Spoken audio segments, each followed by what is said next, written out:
Então, vamos trabalhar sobre codificadores hoje.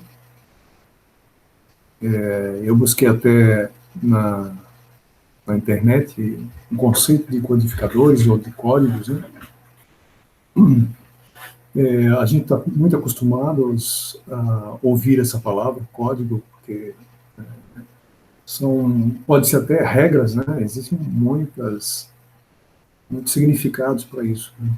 Mas claro que naturalmente nós vamos trabalhar, o nosso foco é basicamente com bases numéricas, mas também a gente encontra na literatura, na própria história, muita coisa relacionada a isso, né? Então vocês podem, né?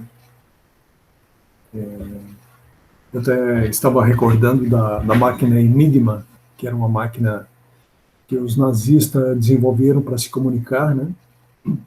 Mas ela era codificada e por muito tempo os aliados tiveram dificuldade de identificar os códigos do nazista, mas eles encontraram em um submarino que eles haviam apreendido essa máquina Enigma, que era uma máquina eletromecânica que recebia no caso os códigos e traduzia, né, em linguagem que pudesse ser entendido pela equipe. E aí uma equipe de pesquisadores, de cientistas da Inglaterra, liderados pelo Alan Turing, eles construíram uma espécie de um computador primitivo eletromecânico e que decifrou o código. Então, isso foi decisivo no desenrolar da Segunda Guerra Mundial. Você deve ter escutado a respeito. Então, vamos ver o que a gente pode fazer aqui com códigos, né? Então, o que são códigos? Tá. Tem aqui são as definições, né? Vamos passar adiante aqui.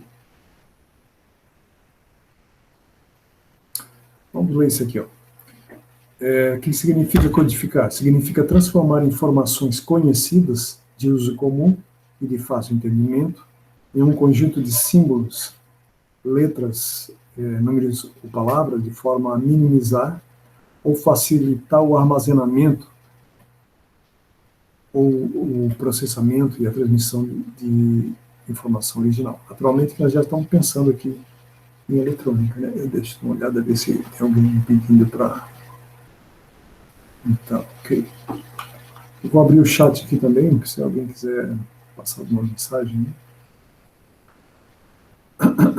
Então, vamos ver. Em sistemas digitais, na maioria dos casos, codificar significa transformar o número decimal em um número binário pela manipulação de sistemas digitais. Também pode ser qualquer outra base utilizando números digitais, né? Porque existem diversas bases, diversas representações com números digitais que pode ser necessário convertê-las entre si. Então, aqui um exemplo bem básico de o que poderia ser um codificador, né? Por exemplo, se nós tivéssemos um equipamento em que a posição das chaves tivesse algum significado, como aqui, né? Nós temos diversas chaves, dependendo de quais chaves estariam ligadas, né? Nós poderíamos ter uma saída aqui. Então, essa saída teria uma codificação com relação às chaves de entrada. Então, teria uma relação, né, que poderia ser interpretada por um circuito. Então, aqui nós estamos representando nesse exemplo genérico, né, são 10 chaves, e a saída poderia ter um nível 0 ou 1, né, nível alto ou baixo.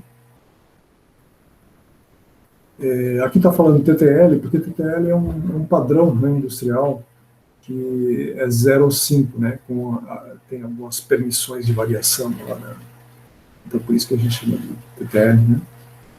Então nesse caso aqui nós teríamos 9 chaves traduzidas para 4 saídas, né, ou 4 bits.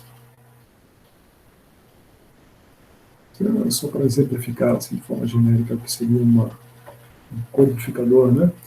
E sempre, a gente não dá para a gente falar em codificador sem falar em decodificador, né? Os dois estão sempre associados, mas basicamente quando se fala em codificador, significa que nós iremos associar a, a quantidade de chaves que está fechada ou de chaves que estão abertas para representar em um resultado aqui na saída. Então, quase sempre, ou acho que sempre, em um circuito real, a gente precisa extrair uma tabela que relaciona a entrada com a saída, né, que a gente chama de tabela da verdade. Então, nós vamos aqui representar as chaves, as posições da chave com relação a 4 bits, né? Então, por isso que nós estamos chamando de variáveis A, B, C, D, né? Porque nós temos 4 saídas. Então, nós podemos fazer com que cada uma das chaves aqui tenha uma representação em 4 bits. Vamos ver aqui. Aqui teria a representação de todas as chaves e as sua correspondente saídas em bits. Se vocês observarem isso aqui, basicamente nós estamos traduzindo o número de decimal para binário, usando 4 bits. Então é basicamente isso. Quando vocês se acostumarem a associarem esses números, né, vocês vão ver que isso aqui é 3, isso aqui é 4, isso aqui é 5, né, e assim por diante, porque cada posição de números binários aqui é o 2 elevado a um determinado expoente. Né? Esse primeiro aqui, ou melhor, esse número mais à direita, né, é o expoente 0. A segunda posição é o expoente 2 elevado a 1. Esse aqui, a terceira posição, é 2 elevado a 2. E a quarta posição é 2 elevado a 3. E claro que para saber o resultado aqui, fazer essa conversão para decimal, como nós já vimos, a gente considera a base binária, né, a base 2 elevada a esses expoentes, e nós vamos somando, né, ou melhor, primeiro multiplicando por esses números e depois somando entre si. Então, por exemplo, aqui, né, seria 0 vezes 2 elevado a 3, vai dar 0. Depois mais 2 elevado a 2, né, e vai somando os restantes aqui, como a gente fazia naquela forma de conversão entre base binária e decimal. Então, uma realidade, um problema como esse, por exemplo, né, poderia ser resolvido dessa forma aqui com circuito lógico.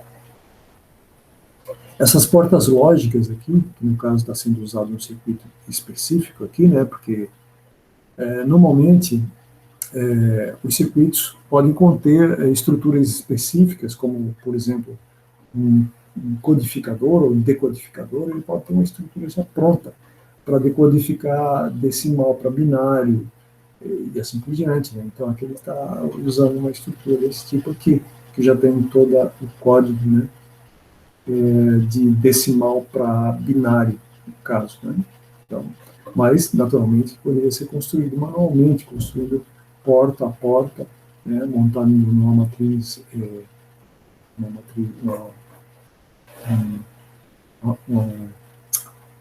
que é uma matriz de contatos, né, para montar o circuito. Aqui foi simulado em Proteus, né, acho que foi o professor que preparou essa disciplina aqui anteriormente, né, o Aldo Weber, que fez em Proteus aqui. Então, é importante, eu vou fazer uma tarefa com vocês, vou pedir que vocês simulem DIDS, né, que aqui Proteus é um simulador proprietário, nós só temos lá no IFSC. Então, baseado aquelas chaves, né, que a gente mostrou ali no esquemático, estariam relacionadas a essas chaves aqui, né, que no caso iriam traduzir aqui em binário, né, aquelas 4 colunas que a gente tem lá. Vocês podem ver outra coisa, recordando rapidamente, é que cada saída dessa aqui representa uma coluna. Vamos voltar aqui rapidamente, só para mostrar para vocês.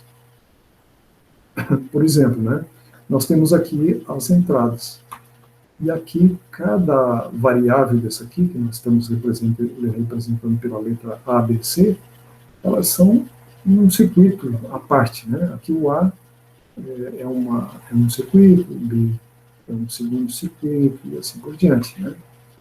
Então é isso que está mostrando aqui, ó. Cada saída está em um circuito. Claro que as entradas aqui são comuns, que são compartilhadas entre circuitos, mas cada variável daquela corresponde a um circuito isolado, né, a princípio.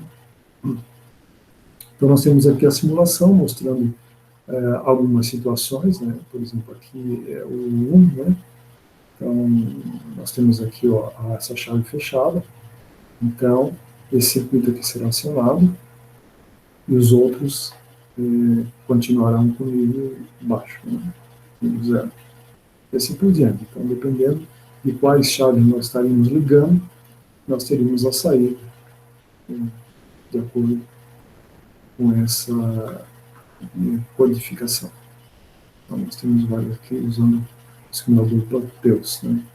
O circuito que eu acho que foi utilizado ali foi esse circuito aqui, que já faz aqui, já faz o decimal BCD, né? O BCD é exatamente a base binária que a gente vem utilizando, né? Que a gente faz uma conversão direta dos números binários para decimal. Então, esse é o BCD, no caso aqui,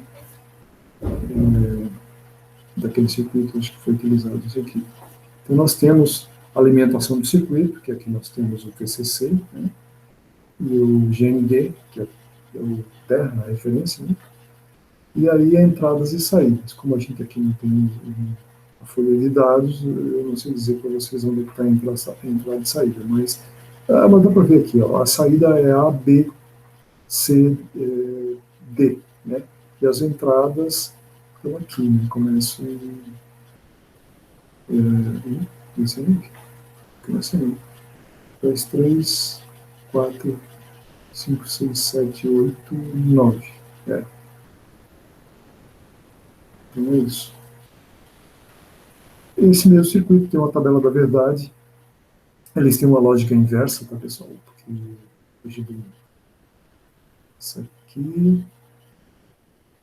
isso aqui seria tudo o zero, né? Então, quando está tudo alto, tudo é alto, ou seja, é uma lógica inversa, deveria ser zero, né? Porque aqui o H é de high, né? E L de low. Mas é uma lógica inversa. É muito comum em circuitos digitais fazer uma lógica inversa, né? Provavelmente por questões construtivas. Eles fazem dessa forma, mas é facilmente modificável, né? Basta botar um não ali, um not, uma porta inversora que já coloca tudo no formato que a gente, pelo menos, espera que seja, né? Mas naturalmente que todo circuito pode operar dessa forma aqui. Então aqui, ó, high, high, high, low, né? Então isso aqui seria 1, equivalente ao 0,001. Então aqui, ó, é o 2, né? Porque essa posição é de 2, essa aqui é a 3, né? Porque é 2 e 1 é 3. Esse aqui é 2 elevado a 2, que é 4. Aqui 2 elevado a 2, 4, mais 2 elevado a 0 dá 1, e assim por diante. Então, aqui tem a lógica, né? E observem que a entrada só tem um nível que é baixo, né, no caso aqui. Quando x pode ser, aqui essa posição, ele só está considerando isso aqui, né? Ele só está considerando isso aqui. Então, onde está alto corresponderia ao 0, e onde está alto, baixo corresponderia ao 1. Então, a gente teria essa relação aqui de todas as entradas e todas as saídas. Então, os circuitos, né, quando tem um circuito já fazendo uma operação assim, o fabricante costuma fornecer a tabela da verdade. Aqui é como é que está construído internamente o circuito, o hardware do circuito. Né? Observe que aquele circuito ali é relativamente complexo, né? Então, montar isso aqui na matriz de contato é possível, mas existem algumas dificuldades também, né? Principalmente quando as matrizes de contato já estão muito usadas e acabam tendo problemas de conexão. Aqui é novamente o Proteus, os testes, né, que o professor fez lá, mas aqui no caso, a ideia seria simular com DIDs, né, que a gente tem isso aí pela internet. Então, eu sugiro que vocês façam esses experimentos aqui, né, teste com DIDs, para observar os resultados, né. E aqui nós temos um exemplo, elaborar um codificador decimal binário, onde as entradas são realizadas por chaves numeradas de 0 a 3. E tem como saída o código binário correspondente. Considerar a chave fechada como nível lógico 1. E quando duas chaves estiverem acionadas, o resultado será o valor mais alto.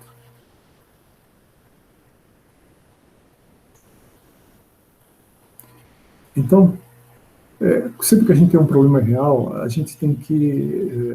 a tabela de verdade, ela mostra o comportamento do circuito. Então, nós temos 4 entradas, né?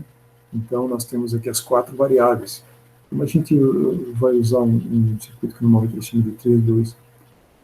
aqui esse 3, 2, 1, 0, ele está mostrando exatamente o expoente do número 2, né? Que a gente poderia associar. Mas, naturalmente, que é porque está associado a esses números aqui também, né? Mas eles vão corresponder exatamente a base, né?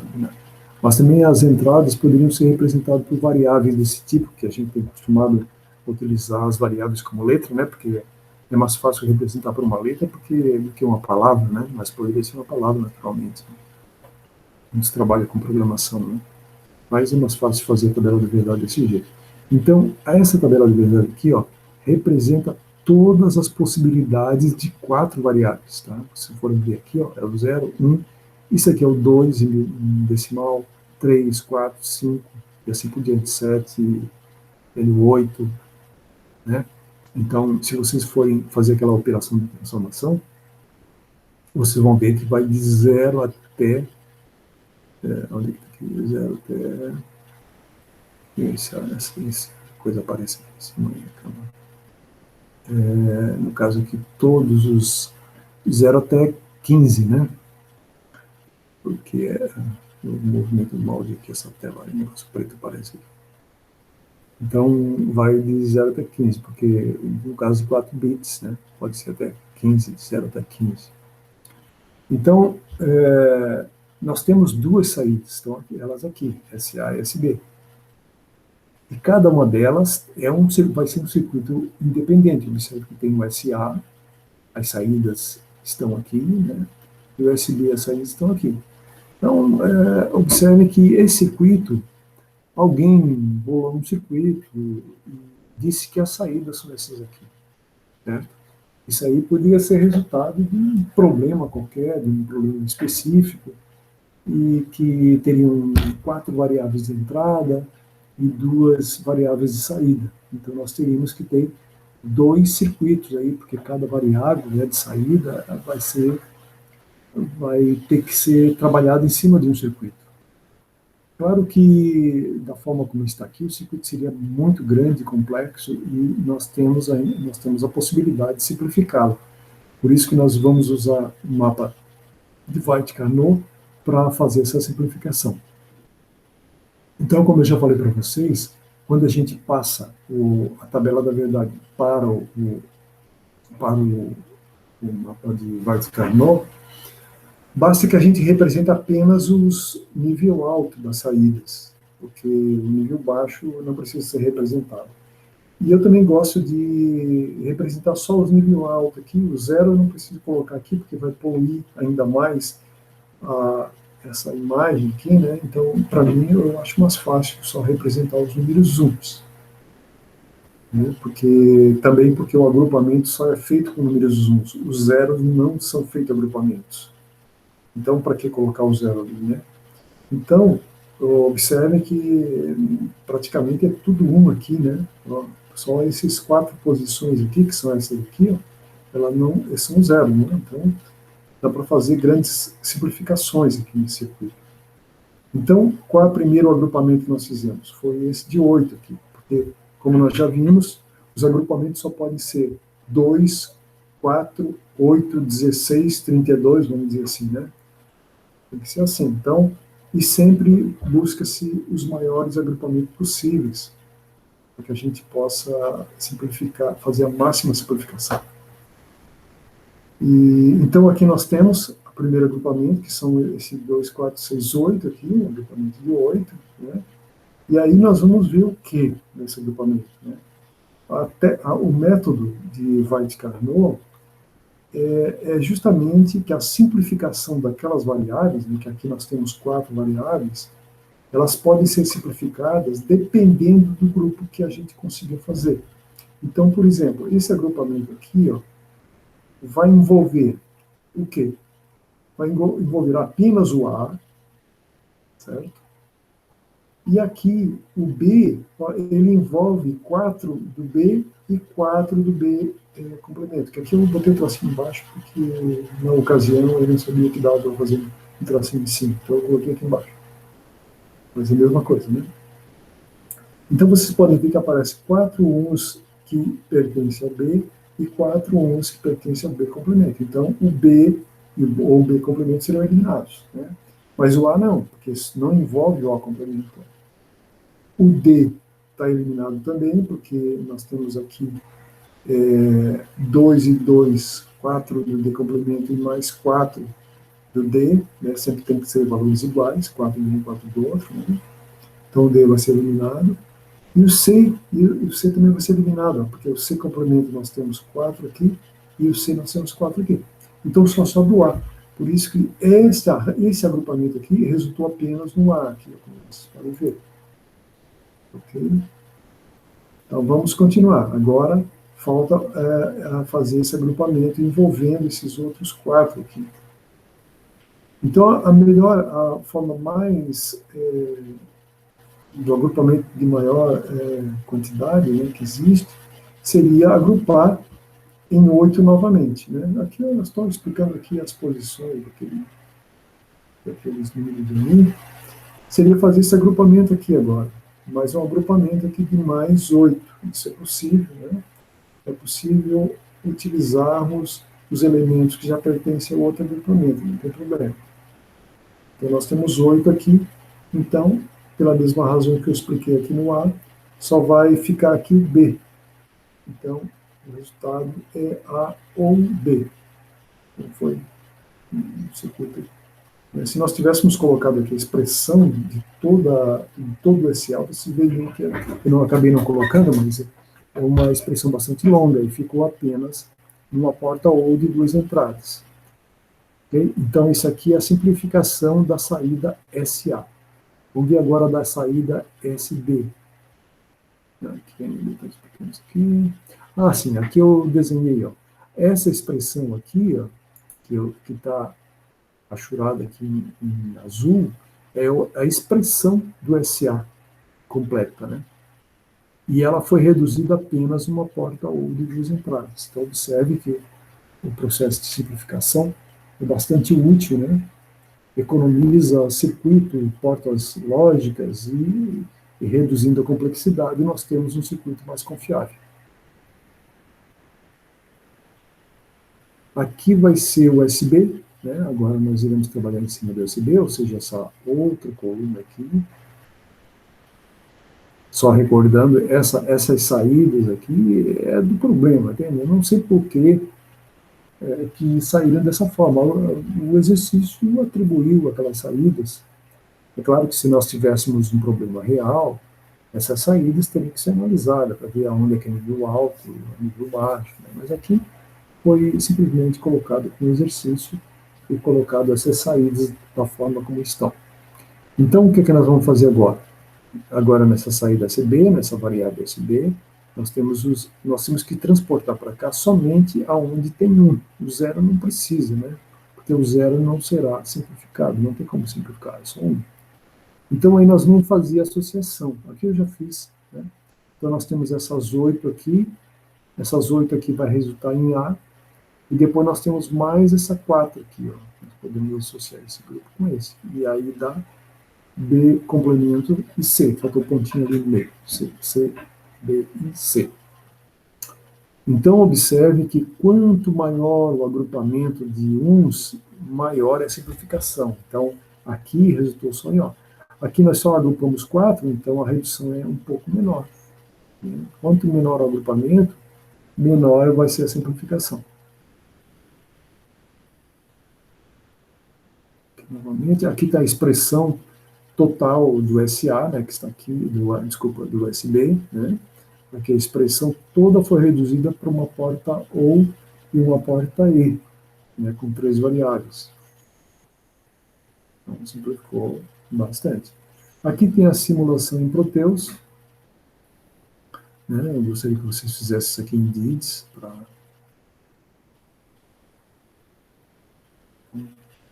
É o mesmo circuito. Aqui estão os dois circuitos, né, basicamente, que foram elaborados ali. Né. Aqui é só o A, e depois aquele tem lá a porta I e a porta O, né? Então, o circuito. Aqui nós temos mais um exercício aqui, ó. Vamos supor que isso aqui é um display de algum equipamento, né, um console de algum equipamento, e nós temos vários botões, ali temos 5 botões. Então, o problema diz o seguinte, considere que se nenhuma tecla for acionada, a saída será zero, ou seja, o circuito vai ser elaborado para, quando nenhuma tecla estiver acionada, a saída do circuito vai ser zero. Se a gente pressionar 2 teclas simultaneamente, um erro qualquer, né, o circuito também responde como zero, ou seja, mantém a mesma posição inicial de inatividade. Né. Aí depois nós temos mais as outras teclas. Por exemplo, aqui, ó. A tecla P também, quando acionada, também gera zero. Né? Mas as outras 4, cada uma delas vai disparar uma saída diferente. Então nós podemos associar cada uma delas a qualquer operação, né, que seria disparada através desse console. Né? E cada tecla vai emitir um código, né, vai codificar alguma coisa, que vai acionar algum circuito na ponta dessas portas lógicas. Então, alguma coisa assim. Né? Tem um circuito lógico aqui que nós vamos construir. E, no caso, vai gerar essas 3 saídas. Então, aqui nós temos as possibilidades de entrada, que seriam, no caso, aqui estão as variáveis, né? 1, 2, 3, 4, 5. São 5 variáveis, né? Cada uma delas associadas a uma das teclas. E a saída seriam 3, e nós já vimos ali que nós já temos qual é a resposta que nós queremos de cada uma delas. Né? Então, essas respostas foram transferidas para cá. Certo? Então, nós vamos ter que, baseado em qualquer dessas entradas, nós vamos ter que responder, ou seja, nós temos todas as possibilidades de entradas, né? Mas nós vamos ter que seguir essa regra aqui, ou seja, se nenhuma tecla for acionada, né, que é o caso de tudo ser zero, nesse caso aqui, ó, tudo zero, nenhuma tecla é acionada, então a saída é zero, certo? Se 2 teclas forem acionadas simultaneamente, também gera a saída zero. Então vamos ver aqui, ó, 2 teclas simultaneamente. Quando a gente aciona aqui, quando se aciona, nós temos nível 1, certo? Quando a tecla é acionada, porque isso aqui são as entradas, são as teclas. Então, quando tem 2 teclas 1 acionadas, como esses 2 aqui, ó, é zero. Aqui tem outros 1 e 1, é zero. Todos eles que têm 2 ou mais teclas acionadas, vai dar zero. Vai dar zero. 1, 1, 1, aqui, ó, 3, 1, 0, né? Então, assim, e nós só precisamos saber quando vai ser acionada. Então, o P e essas teclas duplicadas serão sempre zero. Né? Então, se apertar o P também vai ser tudo zero, mas tudo bem. Mas o que nós precisamos saber mesmo, assim, diferenciar, é quando for acionada essa tecla, ou seja, que vai gerar 0, 0, 1. Quando for acionado 0, 1 e 0, quando for acionado 0, 1 e 1, 1 e 0, 0, que vão corresponder a essas teclas que nós temos no painel. Vamos ver aqui como é que a gente vai mostrar aqui. Vamos ver aqui, acho que aqui está um pouco mais claro. Vamos ver essa tabela aqui. Então, observe que aqui é a tecla E que está selecionada. Essa linha aqui é a tecla T que está selecionada. Essa linha aqui é o D que está selecionado. E esse aqui é o F que está selecionado. Cada um deles corresponde a esse código aqui. Então vamos ver aqui, ó. Vamos ver 100. Onde é que está aqui? Está aqui, ó. 100. Então, desculpa, vamos ver esse primeiro aqui. Um aqui, ó. Primeiro. 001. Quando isso aqui foi acionado, né, nós temos na saída, temos o correspondente, uma codificação para esse código aqui. Então vai sair 1 na saída A, 0 na saída B e 0 na saída C. Certo? Depois, qual é a outra situação? Essa aqui, ó, tudo 0, 1 e 0, né? 1 e 0 está aqui, ó, ele vai acionar exatamente essa saída que está ali. Qual a outra saída? É aqui, essa porta aqui, que é essa aqui, que vai acionar essa. Mais uma, que é essa aqui. Ok? Aqui. Está. Aqui. Observe que fora essas quatro aqui, todas elas são zero, está vendo aqui? Ó? Todas as saídas são zero, porque não me interessam essas saídas aqui. Então, só vão me preocupar com essa daqui. Então, as saídas que me preocupam são apenas essa aqui, que vão ter uma correspondência, né, uma codificação com os botões de entrada. Então, observe que sempre na tabela da verdade, nós mapeamos todas as possibilidades, mas nível alto na saída, somente, né, onde a gente precisa, né, onde vai corresponder ao nosso circuito. Então, depois, fazendo aqui as simplificações, né, que o professor Cláudio não fez, eu acabei não fazendo também aqui, embora eu tenha feito nos outros, eu posso depois modificar isso aqui, acrescentar também para mostrar para vocês, mas basicamente foram colocadas, né, em simplificação, embora, por exemplo, aqui, ó, o A, né, observe que o A, a saída do A é isso aqui, ó. Então, não tem muito o que simplificar, tá? Só é a posição 1 que ela está tudo aqui, ó. Então, não tem muito o que simplificar, né? Aqui, ó. Basicamente, a saída A é basicamente isso aqui, ó. Observe lá, ó. P complemento, F complemento, D complemento, T complemento e E. Porque é uma posição só, não é uma saída muito complexa, não é só um aqui, ó. Só um, só o A. Aqui não, aqui já tem mais saídas, ó, um e um. Então já deu uma saída mais complexa, né? Então, é por isso que ficou o exclusivo aqui, né? E depois o C também tem essas duas aqui que resultou no circuito aqui. Basicamente nós temos aqui, ó, 0P, 0F, 0D, o T e o E. Aqui. São as duas posições ali, né?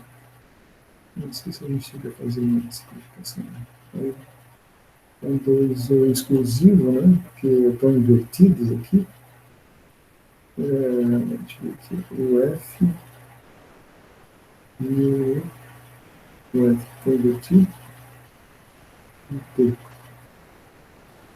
O F e o T passa a ser um exclusivo. Aqui modifica o T e o D, né? Por isso que aqui o T é nível alto, aqui é baixo, aqui o D é alto, aqui é baixo, o D é exclusivo aqui. Né? Porque o exclusivo é quando tem 0 para um, 0 para outro, né? Como a gente tem lá. A gente vê essa parte de portas lógicas. Mas aqui está o circuito. Então, aqueles 3 circuitos lá que a gente gerou aqui, né? Esses 3 aqui, 1, 2, 3, eles estão implementados aqui, já no circuito, aqui em Proteus. Né? Gostaria que vocês testassem no DIDS. Então, essa parte de codificação é basicamente isso, né? Basicamente pegar um código e transformá-lo no outro. Né? É isso que é codificação. E eu coloquei uma tarefa lá na página, vocês podem ver uma tarefa, que eu dei um exemplo parecido com esses finais aqui que a gente tem aqui no problema, né? No slide.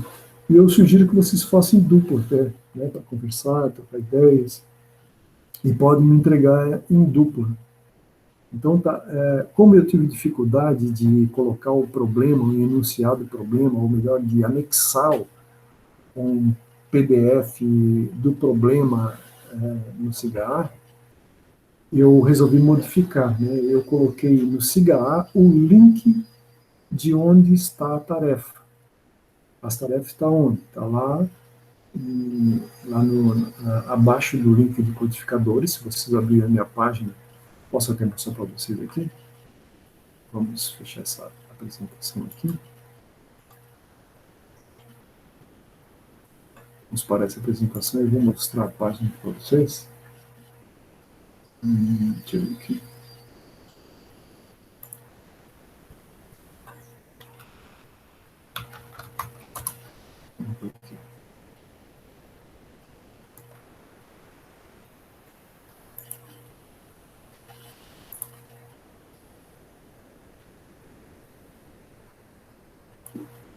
Então, vou mostrar uma página para vocês aqui.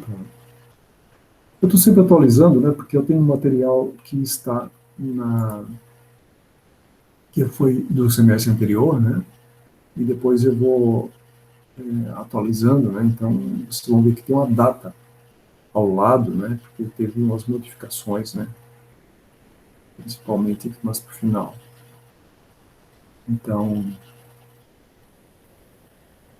eu procuro já organizar todas as informações aqui, porque vocês acessam, eu também sei onde é que está, quando foi que a aula foi ministrada, então tudo é importante isso aí.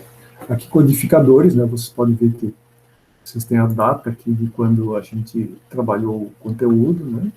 Aqui tem um link do YouTube, mas eu fiz isso aqui em 2020, então eu vou melhorar, inclusive tinha um erro aqui no slide que eu corrigi dessa vez, né.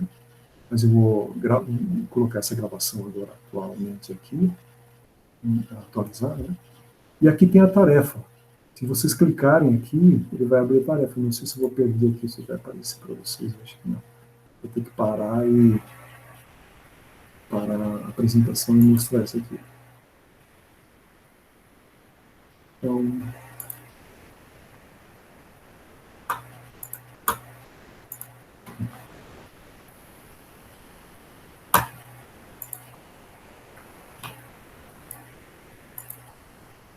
Então aqui está a tarefa, né? Botei a data ali e tal, e aqui está a tarefa. Elabore um codificador para o controle de um DVD de acordo com os seguintes comandos. Né? Hoje, eu acho que nem se usa mais DVD, mas eu vou só para ver umas possibilidades aqui. Ó. Play, stop, eject, backward, forward.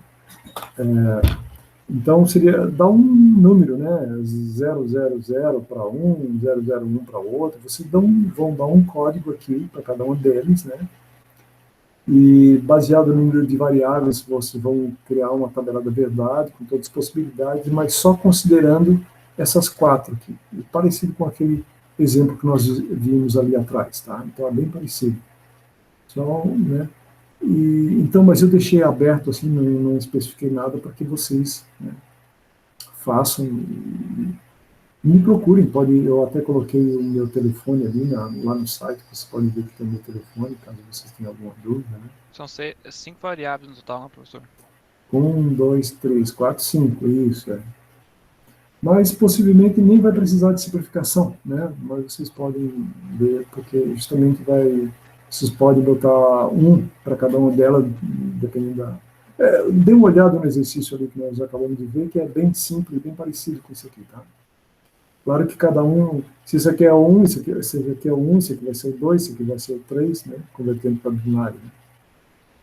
Então, apresentar em PDF no CIGA, tá? Vocês vão fazer isso aí, né? Mostrando como foi elaborada a codificação, simplificação e expressão algébrica e circuito lógico final. Pode fazer em equipe de 2. Então, vai ser simples, vai ser daquele formato ali que vocês viram ali no exercício, só para dar uma outra variação para que vocês exercitem aquilo ali. Então, é uma parte prática interessante, né? Que vocês podem se deparar na vida real de um problema assim, né?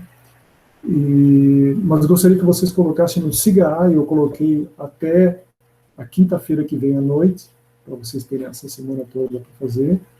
E também coloquei meu telefone lá no site, para vocês, caso tenham problema, postem no SIGA, né, a dúvida de vocês, que eu posso ajudá-los pelo SIGA. Desculpa, pelo WhatsApp. Por que eu estou falando do WhatsApp? Porque o meu e-mail, algumas vezes eu me atraso, tem um volume muito grande de coisas, que eu não fiz uma filtragem do meu e-mail, e está meio bagunçado, entende? Então eu prefiro que vocês me entrem em contato com o WhatsApp, porque vai ser mais imediato a resposta para vocês, tá bom? Qualquer dúvida, vocês podem entrar em contato. Então vocês podem fazer equipe de 2, se vocês acharem melhor, né? E se baseiem nesses exemplos aqui que eu fiz, né, para vocês criarem aquele exemplo. Ok, pessoal? Então, hoje, o que eu teria para apresentar para vocês é isso. Eu vou parar a gravação. Opa, pode falar. Professor, teria como... Essa vai ser a última tarefa? Não sei, eu acho que vai dar para fazer mais uma.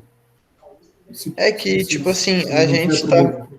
Pelo menos a turma da elétrica tá bem corrido semana que vem. Não sei se podia estender mais o prazo, porque a gente tem prova segunda, terça É? e quinta. Uhum.